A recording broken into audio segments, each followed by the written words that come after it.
तो सबसे पहला नियम सीखते हैं हम लोग, वो नियम है माइंड का नियम। दिमाग का क्या नियम है? दिमाग हमारा किस तरीके से काम करता है? दिमाग क्यों इंपॉर्टेंट है सक्सेस के लिए? आज तक आप में से कई लोगों ने सुना होगा कि सक्सेस भाग्य से मिलती है, सक्सेस कर्म से मिलती है, सक्सेस मिलती है किस्मत से, लेकिन किसी से भी नहीं मिलती। मैं बोलता हूं सक्सेस मिलती है सिर्फ और सिर्फ आपके किससे?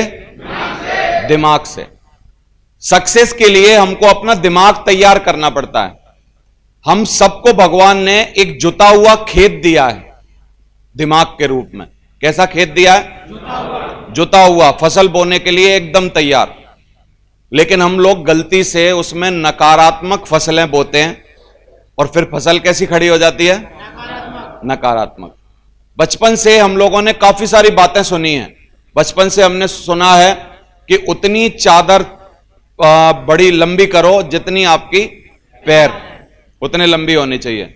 ऊंचा मत ओढ़ो, हमने सुना है, ऊंचा मत ओढ़ो। हमने सुना है कि ज्यादा ऊंचा थूकोगे ना तुम्हारे मुंह पे ही आके गिरेगा। कितने लोगों ने सुनी है ये कहावतें? सुनी है ना? ये सब चीजें लोगों को छोटा करने, दिमाग की सोच को संकुचित करने के लिए काफी सारे आलसी लोगों ने बनाई हैं। समझ आ रहा है? आज भी लेकिन हमारे रिश्तेदारी में, मिलने वालों में, बहुत सारी जगह पर लोग नकारात्मक बातें करते हैं।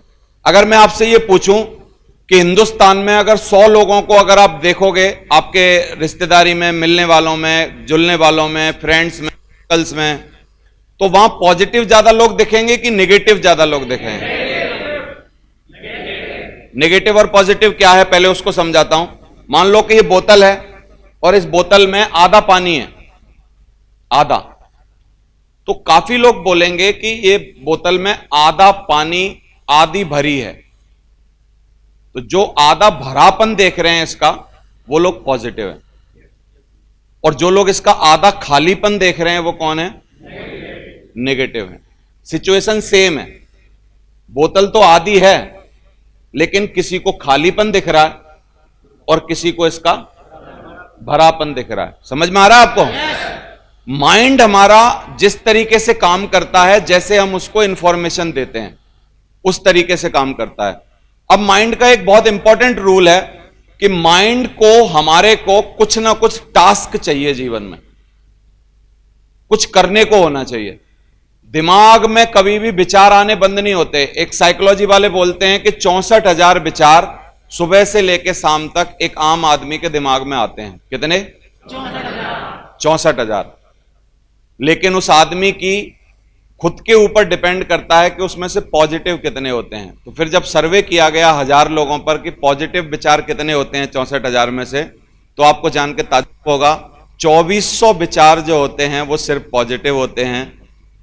बाकी के 61,600 विचार जो होते हैं वो नेगेटिव होते हैं। यानी हम अपने जुते हुए खेत में रोज कैसी फसल बोते हैं? नेगेटिव।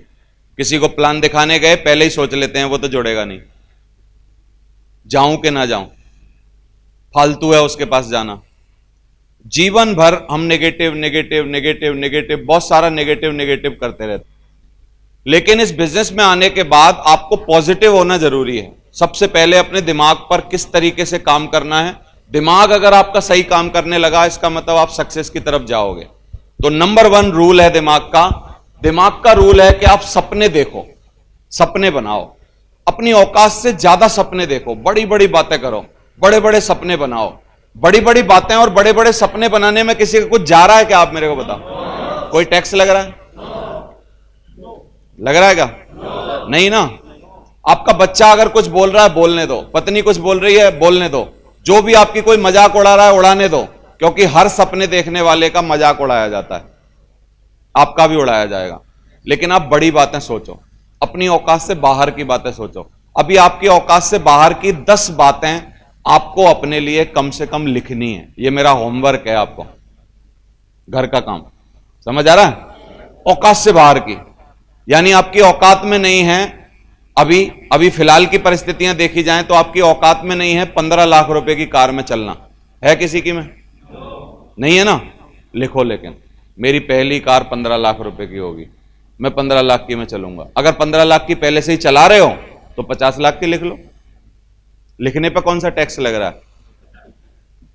लग रहा है कोई? तो अपनी पत्नी को पूछो तेरी क्या जरूरतें हैं, अपने ख्वाब ढूंढो, क्या ख्वाब हैं आपके। कोई ना कोई ख्वाब आपकी जिंदगी में ऐसा होगा जिसको आपने जबरदस्ती मार मूर के अपने आप को समझा बुझा के अपने अंदर दफन किया होगा। उस ख्वाब को जगाओ, उस ख्वाब को जगाओ, उसको आगे बढ़ाओ। कुछ कुछ ख्वाब देखो, कुछ अच्छी मोटरसाइकिल लेने का, कुछ बाइक लेने का, कुछ कार लेने का, लैपटॉप लेने का, कुछ भी, जो भी आपके मन में ख्वाब हो। तो मैं हर आदमी से एक एक ख्वाब की उम्मीद कर रहा हूं जो उसकी औकात की बाहर का ख्वाब है। ये तो औकात के अंदर के हैं, मोटरसाइकिल, लैपटॉप कोई भी ले सकता है। औकात से बाहर आपको लगता हो यार ये मेरे लिए पॉसिबल ही नहीं है, एक एक ख्वाब कम से कम। 3 बार कोई भी चीज असल में बनती है। असल में 3 प्रकट होने के लिए किसी भी चीज को 3 प्रोसेस लगते हैं। मैं इसको थोड़ा समझाता हूं। नंबर 1, सबसे पहले कोई चीज किसी की सोच में आती है, फिर आती है कागज पर, और फिर आती है हकीकत में। ताजमहल के बारे में सोचो, ताजमहल सबसे पहले कहां आया? कागज पे? किसके? फिर कहां आया? ब्लूप्रिंट बना, कोई नक्शा बना। आप ताजमहल देखा? आप में से कितने लोगों ने देखा ताजमहल?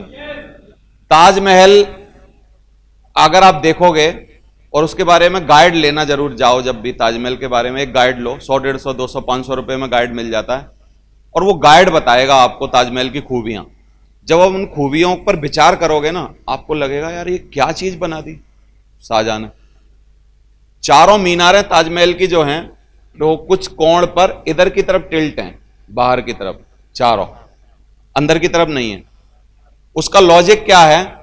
उन्होंने सोचा कोई भूकंप आया या कोई बात हुई, अगर ये अंदर की तरफ टिल्ट होंगी तो ये गुम्मद को गिरा देंगे, इसलिए इनका गिरना कहां रखा गया? बाहर की तरफ। वो जब भी गिरेंगी मीनारें, वो कहां गिरेंगी?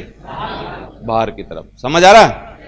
एक एक चीज को सोच समझ के, इतने सालों पहले किसी आदमी ने कुछ चीज बनाई, एक एक चीज को सोच समझ के बनाया। तो पहले दिमाग में आया, फिर कहां आया? पेपर पर, फिर आया हकीकत। आपका भी ख्वाब होगा कि आपको अपना मकान बनाना है, गाड़ी लानी है, जीवन में कुछ बड़ा काम करना है, लाखों रुपए महीना कमाने हैं। कहां आएगा सबसे पहले? कहां? माइंड में ना। फिर कहां आएगा? कागज पे। उसकी प्लानिंग करनी पड़ेगी, क्योंकि दिमाग में तो हम लाखों बातें सोचते हैं, कहां आती हैं? हकीकत कहां होती हैं? होती है कोई? नहीं, कागज पे लाना पड़ेगा। एक प्रोसेस है उसका। फिर उसके लिए पूरी ताकत जब तक जुटानी पड़ेगी, तब तक लगानी पड़ेगी, जब तक कि वो हकीकत में ना आ जाए। समझ आ रहा है आपको? कितने लोग आप में से ख्वाबों की और सपनों की ताकत को समझ रहे हैं? ताकत है इसमें कि नहीं? मेरे से अगर आप पूछोगे इस धरती की सबसे ताकतवर चीज बता दो सर, मैं एक ही चीज बोलूंगा, सपनों की ताकत। धरती की सबसे ताकतवर चीज है। ईमानदारी के साथ जो चीजें आप जिंदगी में होना चाहते हो, करना चाहते हो, उन चीजों को लिखो। लिखने के बाद उनका कुछ योजना बनाओ। योजना बनाने के बाद नहा धो के उनके पीछे पड़ जाओ जब तक वो पूरी ना हो जाएं। समझ आ रहा है? बस पूरा हो जाएगा। बड़े बड़े ख्वाब लो, अपनी औकात से बाहर के ख्वाब लो। जो आप नहीं कर सकते ना, उसको सोचो और लिखो। तो कितने लोग आज जाके यहां से 10 ख्वाब औकात से बाहर, पॉसिबल नहीं होने। ऐसे मत लिख लेना 2 जोड़ी जूते खरीदने हैं, 1 जोड़ी पैंट बनवानी है, ये तो सब काम हो ही रहे हैं। कौन से काम रुक रहे हैं? औकात से बाहर वाले। कर सकते हो? लिख सकते हो? लिख के फिर उनके पीछे पड़ जाओ। तो क्या हो गया? आपको अपने जीवन की डायरेक्शन मिल गई। अभी हम लोग बिना डायरेक्शन के काम कर रहे हैं। आप में से अगर मैं किसी को पूछूं कि भाई तू आज सुबह जगा क्यों, तो वो जवाब देगा मैं मरा नहीं इसलिए जग गया। कोई रीजन है क्या जगने का? नहीं। मैं अगर किसी से पूछूं कि अगले साल, इस साल आप पूरी मेहनत करोगे, इस साल में आप क्या रिवार्ड लेना चाहते हो अपने लिए, क्या चाहते हो? आपके जीवन में ऐसा क्या, एक ऐसी चीज ऐड हो जाए जो पिछले सालों में नहीं थी, 2017 में नहीं थी, 16 में नहीं थी, 15 में नहीं थी, 14 में नहीं थी, 12 में नहीं थी, 11 में नहीं थी। क्या एक ऐसी चीज है जो 2018 में आप किसी भी कीमत पर अपनी जिंदगी में उसको पॉसिबल करना चाहते हो? बोलेगा कुछ नहीं साहब, ऐसा कुछ है ही नहीं। इसलिए मैं लिख के दे सकता हूं 2018 में आपके साथ कुछ भी ऐसा नहीं होगा जो पिछले सालों में नहीं। क्यों? क्यों? क्यों? क्योंकि तय ही नहीं किया है, कुछ डायरेक्शन ही नहीं बनाई है, पहुंचेंगे कहां? बोलो। आपके साल किस तरीके के निकल रहे हैं? 2007 भी सेम था, 2008 भी सेम है, 2009 भी सेम था, 2010 सेम है। और लिख के दे रहा हूं, अगर आज नहीं जागे ना 2019 भी सेम होगा। लिखवा के ले लो मेरे से। क्यों? क्यों? क्योंकि आप दुनिया की सबसे बड़ी रूल जो है, rule of mind about dream, उसको जानते नहीं। आज लेकिन जानने का मौका मिल गया कि नहीं? आज से क्या करना चाहिए? अपने जीवन की कुछ डायरेक्शन बनानी चाहिए कि नहीं? सच बताओ, ये काम हमारे घरों में होता आ रहा है। बताऊं कैसे? कोई ना कोई बाप किसी न किसी रात को या दिन में सोचता है कि मुझे इस साल अपनी बेटी की शादी करनी है।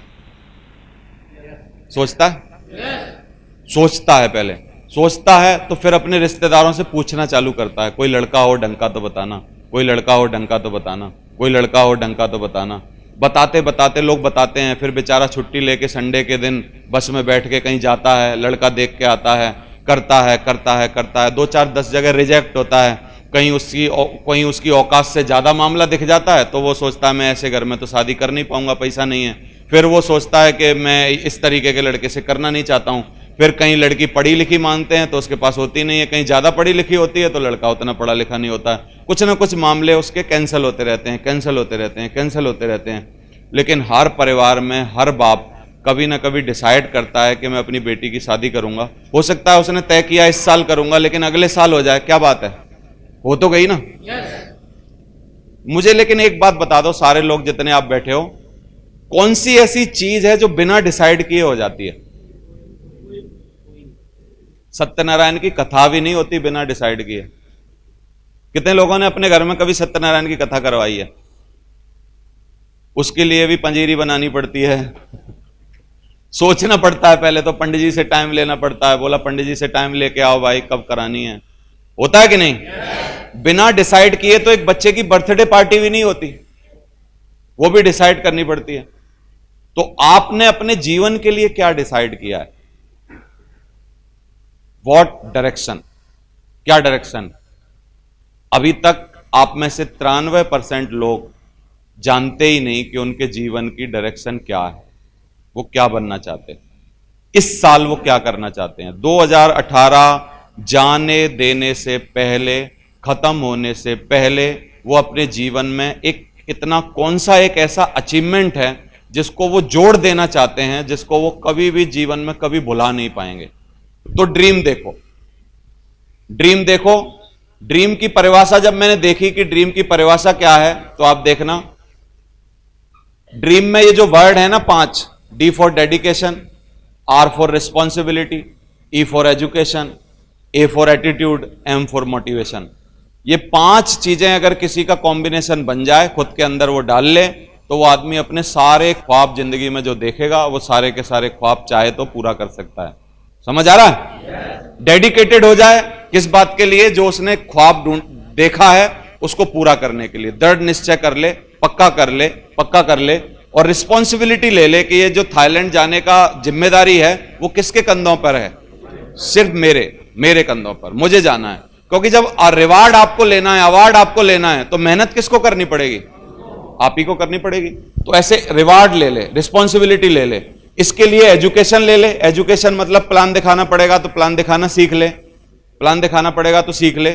क्या वहां पर क्या ऑब्जेक्शन आते हैं, उन ऑब्जेक्शन को हैंडल करना सीख ले। क्या बड़ी बात है, जितनी चीजें आज हम जानते हैं, सच बताना, जितनी चीजें आज हम जानते हैं, जितनी चीजें भी आज हम जानते हैं, क्या उतनी चीजें हम लोग मां के पेट से सीख के आए हैं?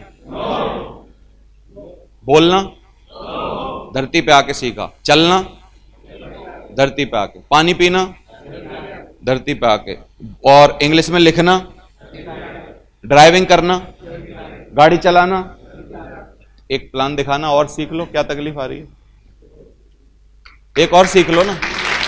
जब इतनी चीजें सीख ली, थैंक यू वेरी मच, इतनी चीजें सीख ली तो एक प्लान दिखाना और नहीं सीख सकते क्या? सीख सकते हैं ना? तो सीखो, एजुकेशन लो उसके बारे में। और A for attitude, attitude positive रखो। सपना पूरा किसका होता है? सपना बनाते ही, ताजमहल की सोचते ही शाहजहां नेगेटिव हो जाता, बोला ये तो बन ही नहीं सकता, इतनी मार्बल कहां से आएगी, बोला छोड़ो यार। लेकिन वो तो शाहजहां से पूछो ना क्यों बनाया, उसका रियल ख्वाब था। उसकी पत्नी ने बोला था लास्ट में कि हम मेमोरेबल रहने चाहिए, उसको मेमोरेबल रह गया। अगर नहीं बनाता, हम कौन सा औरंगजेब को याद कर रहे हैं, अकबर को याद कर रहे हैं, लेकिन शाहजहां को याद कर रहे हैं ना। क्यों कर रहे हैं? क्योंकि उसने ताजमहल बनाया, बाकी के लोगों ने कुछ बनाया नहीं, इसलिए नहीं याद कर रहे उतना। समझ आ रहा है? तो आपको भी कोई याद करेगा अगर आप ये ख्वाब पूरे करोगे। आपके घर में कभी भी बात होगी कि यार तुम्हारे बूढ़े बड़ों में से कौन गया था भाई विदेश, तो दयाल साहब का पोता बोलेगा हाँ हमारा दादा था एक दयाल।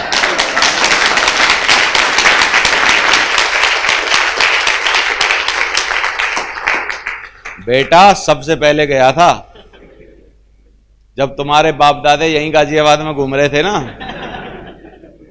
बोलेगा कि नहीं? तो आपको कुछ नाम करना पड़ेगा, उसके लिए कुछ काम करना पड़ेगा। तैयार हो? ए फॉर एटीट्यूड, पॉजिटिव रख सकते हो। और एम फॉर मोटिवेटेड होके काम करना पड़ेगा।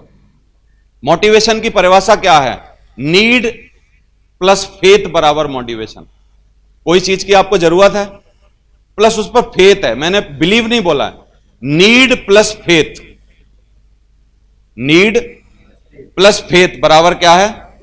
मोटिवेशन है। कोई चीज की आपको जरूरत है और उस पर अंधविश्वास है आपको कि मैं इसको पालूंगा, तो आप क्या रहोगे उसके बारे में? मोटिवेटेड रहो। समझ आ रहा है कि नहीं? तो नीड प्लस फेथ बराबर मोटिवेशन होता है, तो मोटिवेटेड रहो। और यदि सपनों में जान है तो जीवन महान है, नहीं तो जीवन एक खुली दुकान है, कुछ नहीं है।